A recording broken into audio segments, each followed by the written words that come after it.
You know, I've DNF'd a few books in my time. I've given some books 50 pages before I ditch it, or even 100 pages, but 8 pages, that's got to be some kind of record.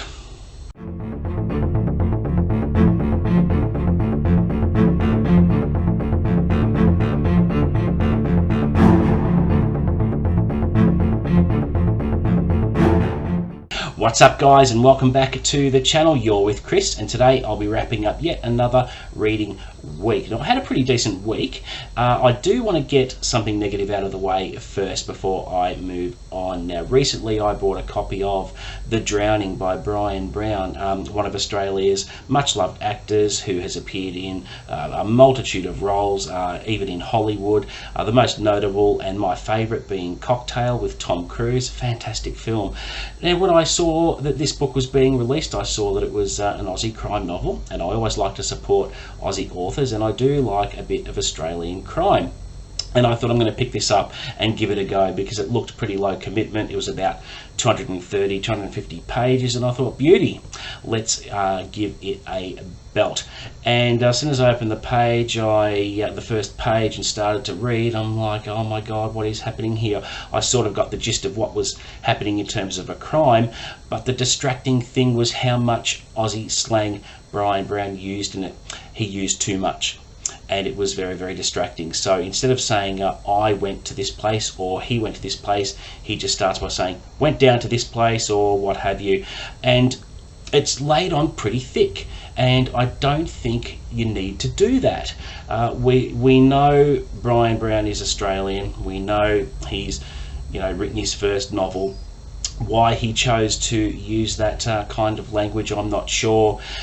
I'm not going to shitbag him or anything like that. It just wasn't for me. But guys, I couldn't get past page 8 because that amount of slang that was laid on pretty thick was very, very distracting from the story, and I just couldn't get into it. And I don't like to do that with a book.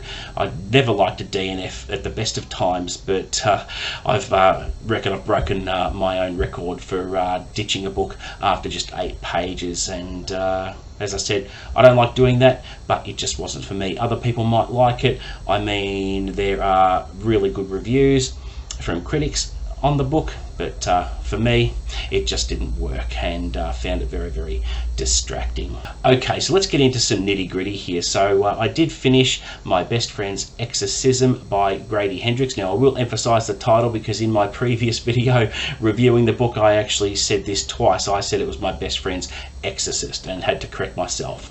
So I did that twice, which was pretty dumb. But yeah, finished that, loved it, reviewed it. It went up on the channel on Friday, so if you haven't checked that out, please do, and let me know what your thoughts are on it. I found that I had a blast with it. It was a real retro trip, and even though there was a lot of horror elements and demonology and things like that, at the book's heart it was all about an enduring friendship between the two main characters, and really, really enjoyed that. Now, what I also did last night is take a look. I was very brave. I took a look at the adaptation on Amazon Prime, and I've got mixed feelings about it. Some things I liked about it, some things just didn't ring with me. I know that they have to adapt the book and condense things down, and they did that, but I don't think it worked for the movie, and the animatronics or special effects for the demon that was featured in the adaptation was a little bit substandard, in my opinion. Don't get me wrong, there were some good moments there that I enjoyed, but for the most part it was no better than a B-grade horror movie. So there you go. Also this week I posted my review for Home Before Dark by Riley Sager. Fantastic book. It really messed with my head, and after finishing it I needed to take a few days and gather my thoughts before writing up my notes for the review video, which if you haven't caught that, you can do that as well. But Grady Hendrix and Riley Sager are two authors that I hadn't read before, and now I'm looking forward to reading more of their works, and they've certainly got impressive backlists between them, and they're very, very popular when people are speaking about them on booktube as well. But had a really good time with both of those books. They were fantastic. Now this week my next book that I picked up was The Year of the Locust by Terry Hayes. I have to say, guys, I hadn't read Terry Hayes before. When I found out about this book coming out, it looked really interesting to me, and I was ignorant to the fact that a lot of the fans of Terry Hayes have been waiting for this book for a long time, and apparently there were delays with it or what have you. I have no idea, because I was ignorant when it came out. I didn't know any better, and I just thought, oh cool, I'll pick this up, because I do like some good thrillers. Now, thrillers are my favourite genre of all time. It's my jam, and I'm pretty widely read and in the genre, and I have to tell you guys, this is one of the best thrillers I have ever read. Now, I've only just started it. I'm only about a little over a third of the way through it, and I am smitten with the book. I'm looking for every opportunity to read this, because it's just so compelling, and Terry Hayes has created such a great character. The novel centers around an operative for the CIA who goes by the name of Kane. Now, Kane is what we call a denied access area spy. So forget about the CIA sending in the Special Activities Division. The SAD won't go near it. When things reach a fever point in various hotspots on the planet where evil exists, we're talking about Pakistan, Afghanistan and Iran in this case, where they drop Kane in to undergo pretty much a suicide mission. So he's held in pretty high regard with the CIA, and I've read books before where the CIA don't really think much of their operatives. I mean, if something goes wrong on a mission, they'll just disavow them and deny all responsibility for whatever mission went wrong. But the thing I love about this book is Kane is a fantastic character. He's got many layers, he's got depth, and as the action is happening, there are flashbacks and things like that, which is very interesting about his life. And the book goes into a lot of detail when he's conducting this particular first mission in the first third of the book.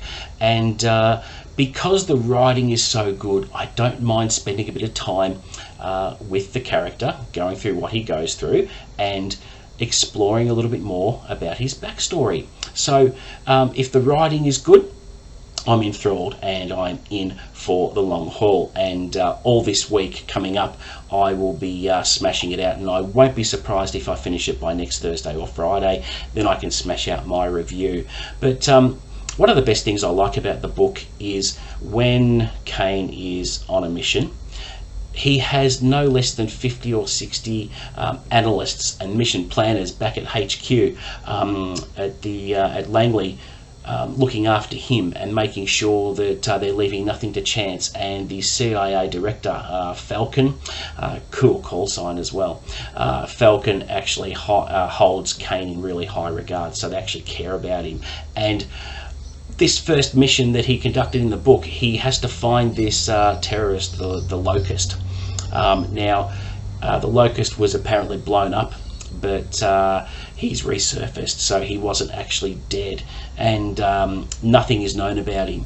He is a ghost, and it's up to Kane to find him and stop a major event that the terrorist has planned. So there's really, really high stakes here, and I'm just loving it. And I hadn't read anything by Terry Hayes before, and because I was so impressed with the book when I started it, I went straight out and got his previous book, I Am Pilgrim. Now, I know about this book. I was in the book trade when it came out. It passed me by. I had forgotten about it for a lot of years, and when this latest book came up on my radar, I thought, well, look, I'm going to give this a go. I had no idea it would be this good, and I love it when I start a new author and they just grab me. And it's going to be one of the best thrillers I've ever read, because my eyes were just glued to the pages, and the pages just turned themselves. After I finish recording this video, I'm going to go back to it and see if I can smash out a few more couple of 100 pages today, being Sunday. Having an absolute blast with it. Now, next I want to talk about the Star Wars EU. So I've done 3 videos so far. I've done Darth Plagueis in my new reading the Star Wars Expanded Universe segment. So I've done Darth Plagueis, I've done Millennium Falcon, and I've done Death Troopers. Now, Upon reading Death Troopers, I was really impressed with Joe Shreiber's writing, and I thought, well, what book am I going to read next? And I weren't quite sure that there was a prequel book or not. I did a bit of research and found out that Red Harvest is the next book that Joe wrote, and is an actual prequel to Death Troopers, and I've decided to lock that one in. Normally I'm a mood reader, guys, and don't do TBRs, but I am confident that Red Harvest is the one I'm picking up next, because I do want to find out how this virus came about, and this book explores the origins of that, and apparently it has a lot more Sith lore in it as well, which I'm looking forward to reading about. So I dare say I'll be picking that up after I finish The Year of the Locust, and looking forward to reading a lot more Star Wars books as we move into 2024. Also today up on the channel, I snuck out a new bookshelf tour video, which is an updated one. I did one earlier on in the year, and I felt recently my shelves were really untidy, and I thought they need a real straighten up. So I did that, and I thought, well, I'm satisfied with how the books look now, and I thought, let's do another bookshelf tour, especially for the benefit of my new subscribers. So that one is up now on the channel. Please give it a watch, where I show off my collection in a lot more detail. And finally, some show and tell on some recent purchases I made. I just can't stop buying books. The first one I've got is a book by Peter Corris. He is an Australian crime author. I don't know if he's still alive or not, but he wrote about 40 or 50 books featuring a private investigator based in Sydney who solves all these crimes. This one is a later book in this series. I picked it up secondhand, called The Undetow, and he's an author I really want to start trying and see what he's got to offer. So that one, I think it cost me about $2. The next one, I got another Star Wars book, the second X-Wing book, Wedge's Gamble, which yeah, I'll be getting stuck into the X-Wing series next year, full on. So I'm just amassing some books before then, and I'll still keep getting the other ones to this series over the next couple of months. And the last one I want to show you is a, I believe this was originally self-published, but it's a massive fantasy tome, a 3-volume bind-up of The Sons of Odin, the collector's edition. You don't see this one around very often. I picked this one up for $4, which was very cheap, but it looks like a decent Norse mythology inspired fantasy series, which looks really good, and it's an absolute beast of a book.